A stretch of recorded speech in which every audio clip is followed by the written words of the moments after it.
Guys, this has been one hell of a 12 years. It's been almost a decade since Leah Messer's daughter Allie was diagnosed with an extremely rare form of muscular dystrophy. Don't tell me science isn't real, because that's my daughter's livelihood.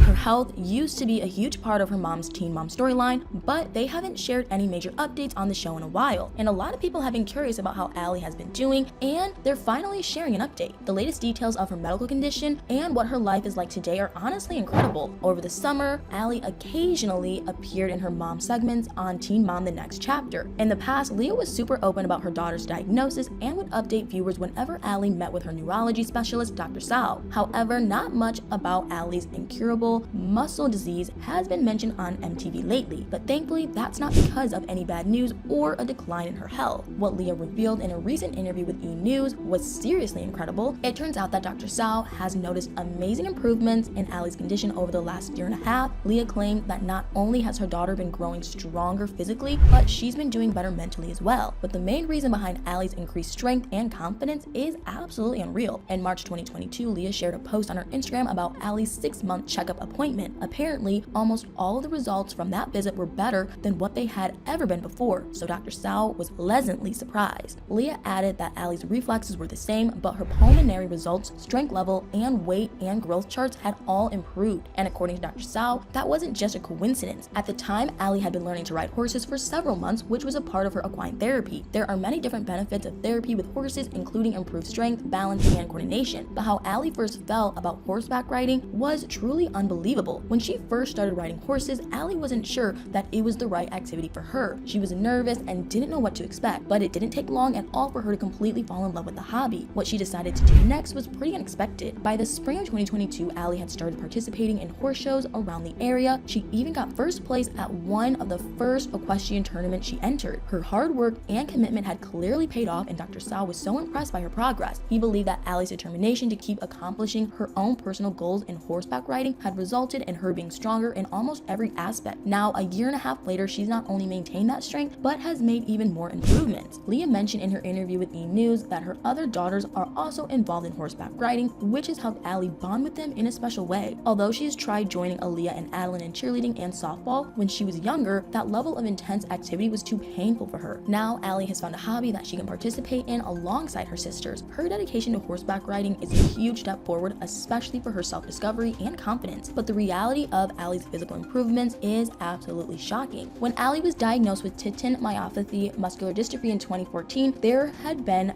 barely any research done on that particular type of muscular dystrophy. At the time, there were only about 20 cases worldwide, and she was the only child to be diagnosed. Allie's prognosis started off incredibly uncertain since there was no other cases of kids being diagnosed with Titin myopathy. So sadly, many of the adults who had been diagnosed had been showing signs of heart and lung failure for years. In the beginning of Allie's diagnosis, Dr. Sal told Leah and Corey that their daughter would most likely only live another 10 to 20 years. Based on the minimal research of Titin myopathy, he also believed that after Allie turned 7, her health would start to seriously decline. Allie has obviously encountered other health concerns due to muscular dystrophy, and unfortunately, there's still no cure for Titin myopathy, but like Leah had previously said, nobody ever expected that it would even be possible for Allie to make such incredible progress. At nearly all of the follow-up appointments that we saw in Teen Mom, Dr. Sal told Leah how important it was for Allie to use her power wheelchair regularly. He stressed that she needed to conserve her strength, but what he suspected would happen in Allie's future has changed a startling amount. When Allie was much younger, Dr. Sal believed that she would continue to get weaker as she got older. He was under the impression that at this point in her life, she would have no choice but to use her power wheelchair to move around, but clearly that isn't the case. Allie does still use her wheelchair, but she's able to walk as well. In September, Leah shared a post on Instagram of Allie and Aaliyah's homecoming event at school. During the football game, Aaliyah cheered on the players with the rest of the cheerleading squad. Meanwhile, Allie would have had to walk all the way across the football field before standing as she played her clarinet in the school's band halftime performance. Since that would have been a really long distance to walk as well as a long time standing, she used her wheelchair. But what she did over the summer was truly mind-blowing. In June, Leah posted a TikTok of Allie at her physical therapy appointment. She was swimming from one end of the pool to the other and repeated that over and over again. That same month, she and Aaliyah went kayaking and tubing during a camping trip with their dad's side of the family, but that wasn't all. Leah and her daughters went on a cruise in August that stopped in the Bahamas, the Dominican Republic, and at Grand Turk Island. In the reel that Leah shared on Instagram, Allie was dancing, walking along the beaches, and swimming in the ocean with her sisters. There are obviously moments and probably full days when Allie uses her power wheelchair more than others, but compared to even 5 years ago, she's done a great job of finding a balance between conserving her energy and having more strength for walking. Aside from surpassing Dr. Sao's previous physical expectations, Allie has also been reaching major academic achievements. She and Aaliyah started 8th grade in the fall, and they were both recently inducted into the National Junior Honor Society. But Allie has also been staying busy in an unbelievable way. Now, Allie can ride horses totally by herself without having people walk alongside her. Just this year, she participated in several horse shows, and she's placed 1st and 2nd in the horseback riding tournaments that she's entered. Allie clearly loves horseback riding, and her dedication has even caused her to start thinking about what her future will look like. What she wants to do after she graduates from high school is honestly extraordinary. In a TikTok that Leah shared in June, Allie revealed that she's already been researching colleges and is interested in one located in Missouri. Not surprisingly, she also said that she hopes to be an equestrian when she's older. And according to Leah, soon Allie will be able to officially consider herself a published author as well. In an episode of Teen Mom: The Next Chapter, we saw Allie talk to her mom about how she wanted to write a book about horse therapy and how beneficial it can truly be. Leah mentioned that her publisher, who seemed very supportive of Allie's book idea, and in Leah's TikTok with Allie, she claimed that they had something in the works. She hasn't made any formal announcements about the book yet, but hopefully it's released sometime soon. Apparently the book is going to be about horse therapy like Allie suggested, and it sounds like it'll also include a storyline similar to her journey with muscular dystrophy. Leah recently revealed that there are now about 700 people around the world who have been diagnosed with tit and myopathy, so if Allie does write about how horse therapy has helped her manage her muscular dystrophy, she could help others who have the same or similar diagnosis. It'll be interesting to see what else Allie has planned for her future. She clearly hasn't been letting anything stop her from accomplishing her goals. It's amazing that Allie has maintained her strength and made so many other improvements since she started horseback riding. But now that we talked about her latest health update and what's been happening in her life, I want to know what you guys think. What are your thoughts on how Allie's been continuing to exceed Dr. Sao's previous expectations? What do you think about her determination and commitment to horseback riding and how it's helped her both physically and mentally? Let me know in the comments below.